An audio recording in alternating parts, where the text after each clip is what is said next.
اعوذ باللہ من الشیطان الرجیم۔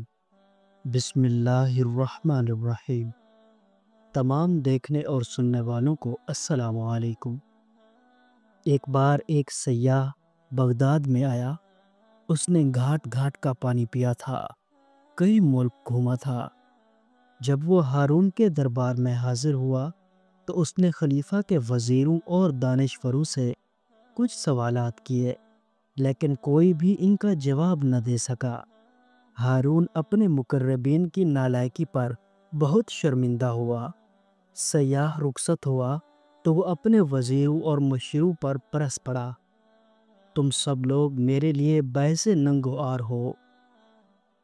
آج اس سیاح نے تمہیں کیسا عاجز کیا؟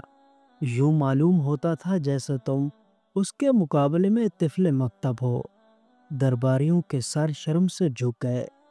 ان کے پاس اپنی صفائی میں کہنے کے لیے کچھ بھی نہیں تھا۔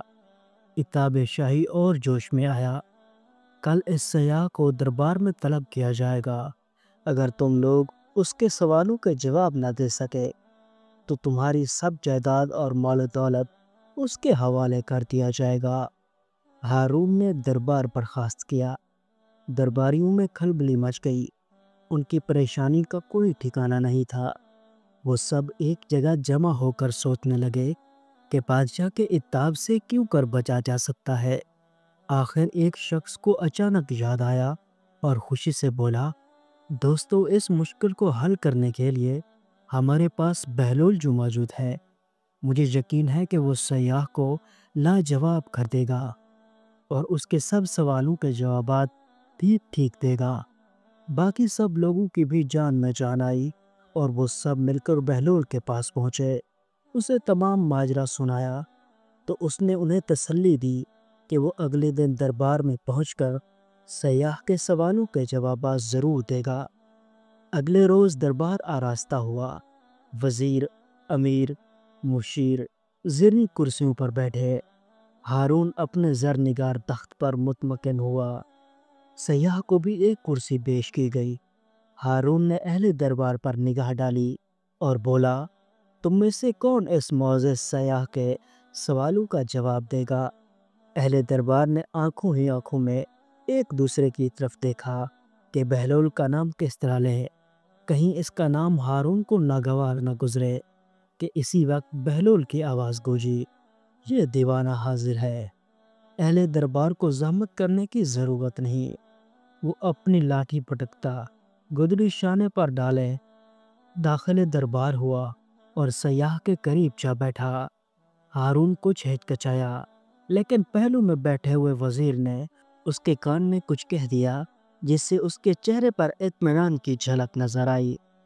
سیاح نے بہلول کی ہیئت قضائی کی طرف دیکھا اور قدرے تعجب سے بولا، کیا میں آپ سے سوالات کروں؟ بصر و چشم، بہلول نے مستعدی سے جواب دیا۔ وہ سیاح اٹھا اور اپنی چھڑی سے زمین پر ایک دائرہ کھینچ دیا۔ بہلول نے فوراً ہی اٹھ کر اپنے عصا سے اس دائرے کے درمیان میں ایک لکیر کھینچ کر اسے دو حصوں میں بانٹ دیا۔ سیاح کے چہرے پر مسکراہٹ آئی اور اس نے ایک اور دائرہ کھینچ دیا۔ بہلول نے اس مرتبہ دائرے کو 4 حصوں میں بانٹا اور ایک حصے پر چھڑی رکھ کر کھٹکھٹائی۔ سیاح نے قدرے حیرت سے اس کی جانب دیکھا اور زمین پر اپنا ہاتھ الٹی طرف رکھ کر انگلیاں آسمان کی طرف اٹھا دی۔ بہلول نے اٹھ کر اپنا ہاتھ زمین پر اس طرح رکھا کہ اس کی ہاتھ کی پشت اوپر تھی۔ سیاح اپنی نشست پر آ بیٹھا اور توصیفی لہجے میں بولا، مرحبا، آفرین، عالی جاں، میں آپ کو مبارکباد دیتا ہوں کہ آپ کے ہاں ایسا دانش مند اور عالم موجود ہے جس پر فخر کیا جا سکتا ہے۔ ایسے شخص کی قدر کی جانی چاہیے۔ ہارون نے پوچھا، کیا بہلول نے تمہارے سب سوالوں کے جوابات ٹھیک ٹھیک دیے ہیں؟ سیاح بولا، یقیناً، اس نے کسی بہت عظیم درسگاہ سے تعلیم حاصل کی ہے جو اس کے پاس اتنا علم ہے کہ میرے اشارے فوراً سمجھ گیا۔ بہلول مسکرایا، اس عظیم درسگاہ کا نام مت پوچھنا کیونکہ اسے سب جانتے ہیں۔ بہلول کا اشارہ سب سمجھ رہے تھے، لیکن سیاح کچھ نہیں سمجھا اور چاہتا تھا کہ کوئی سوال کرے کہ ہارون نے فوراً پوچھ لیا، اگر تم ان اشاروں کو ذرا کھول کر بیان کرو تو اہل دربار بھی محظوظ ہو سکیں گے اور سیکھ بھی لیں گے۔ سیاح بولا، آپ نے دیکھا کہ میں نے زمین پر دائرہ کھینچا تھا۔ میرا مقصد زمین کا پورا دکھانا تھا۔ آپ کا عالم فوراً سمجھ گیا اور اس نے دائرے کو 2 برابر حصے کر کے مجھ پر ظاہر کر دیا کہ وہ زمین کے گول ہونے پر یقین رکھتا ہے اور اس کے اسرار و رموز سے بھی واقف ہے۔ اس نے اس لکیر سے خط استوا کو دکھایا جس سے زمین شمالی اور جنوبی کرے میں بٹ گئی۔ پھر آپ نے دیکھا کہ میں نے ایک اور دائرہ کھینچا۔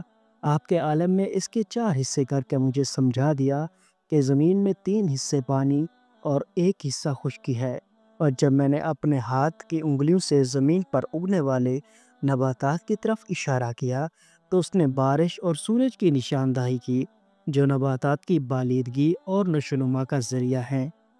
میں ایک بار پھر کہتا ہوں کہ آپ کو ایسے دانش مند پر فخر کرنا چاہیے۔ تو پیارے دوستو، یہ تھی آج کی ویڈیو۔